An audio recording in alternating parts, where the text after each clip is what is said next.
Joining me is Nick Cater from the Menzies Research Centre and Sky News contributor Katherine Deves. Welcome to you both, guys. I got to say, the anti-Australia Day push continues. I opened the show with it. This is a tiny minority of people that are trying to bludgeon us out of celebrating the greatest country in the world on our national day. Now, Katherine, should we push back against them? Should we have a party, a giant barbecue, a few drinks, and just enjoy ourselves instead of cowering in the face of these bullies? Well, we shouldn't be ashamed for wanting to celebrate a day about Australia. I mean, we are a very functional country. We're multi-faith. We're multicultural. The Australia Day date is a fairly recent phenomenon from 1994, but I suspect that even if we changed the date, they would still be complaining. They'd want to call it something else. They'd be offended that people want to wave the flag. So I think no matter what date we choose, they won't be happy. I mean, we just want to sit there. We want to celebrate that we live in this great country. We live under the rule of law. I mean, there's countries in the world, there are millions, if not billions of people who don't even live under the rule of law. And I have no doubt that those people will be knocking down the doors to come and move here.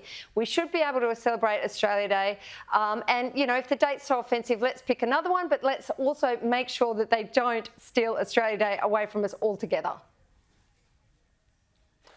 Yeah, OK, Nick, I'm not with Katherine about picking another date. I think that Australia Day should be celebrated on the 26th because that's when we actually had Australian citizens for the very first time.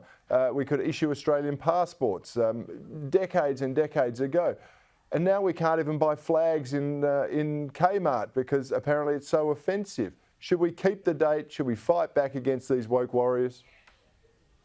Of course we keep the date, Corey. I mean, it's the anniversary of the landing of the first fleet, of course, at Sydney Cove. For me, it's the 31st. Tomorrow will be the 31st anniversary of me taking out Australian citizenship in Prospect. I'm just up road from you in Adelaide. That to me is a very special day. I know it's very special for a lot of migrants. We came here because we're impressed and love this country. We love it even more the longer we're here.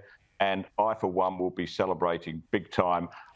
If the civil servants or the public servants want to go into work in Canberra, good luck to them. But why don't they stay at home, catch up with a few friends? Well, the beautiful thing about Australia Day for me is just it's that lovely point at the end of the summer holidays. You know, we have a good excuse not to go back to, I know you're back at work, but we have a good excuse not to go back to work till after Australia Day. It's almost unpatriotic unless you're in an essential service like you are there. So, yeah, I mean, everything exactly about the right. day is fantastic. Yeah, you're exactly right. I don't know how many people I've explained to doing business with overseas and saying no one goes back to work in Australia until after Australia Day. It is one of the cherished virtues of this country.